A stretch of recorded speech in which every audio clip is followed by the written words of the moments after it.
It is March in Ohio, which means I am finally able to get out in the garden and start sowing some seed. So there are a lot of options for cold hardy vegetables that can be direct sown in the garden in March in Zone 6. Now the weather this time of year is kind of iffy, so we'll get these nice warm spells and then it'll get cold again, we'll get frost and even sometimes flurries.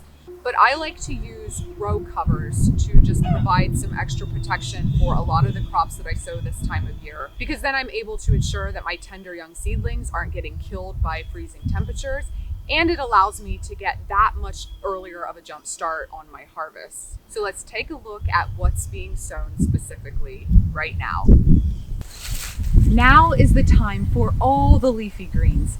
So starting at the beginning of this month is a great time to put out things like lettuce, spinach, chard, collards, mustard or mizuna, pak choy or bok choy, arugula, and cilantro and green onions or scallions will do really well when planted early also. Now there's an old adage, at least around here, that you should plant your peas and potatoes on St. Patrick's Day. And that usually actually works out pretty well, as long as it's dry enough to get into the garden. So I usually like to put my peas out about mid-March as well. And speaking of potatoes, they're not a seed, but I do put out my potatoes and my onion transplants this time of year as well. Now it is about mid-March right now, and today I am sowing some carrot seeds. From mid-March to the end of March, I like to focus on all my root crops. So carrots, radishes, beets, kohlrabi, and turnips. And I like to plant my calendula and dill around that same time.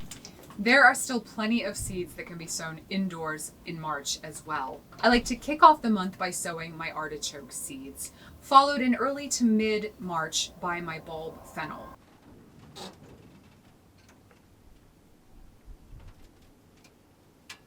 The middle of the month is also when I sow my eggplants and peppers. Now I like to sow these earlier than I do my tomatoes because they take longer to germinate and tend to be a little slower growing than the tomatoes are. Now is also the time to start any of those annual flower seeds that say to sow 6 to 8 weeks before your last spring frost. So this year I'll be starting things like salvia, annual dianthus, nicotiana, and strawflower. And lastly, the big one that everyone asks about, tomatoes.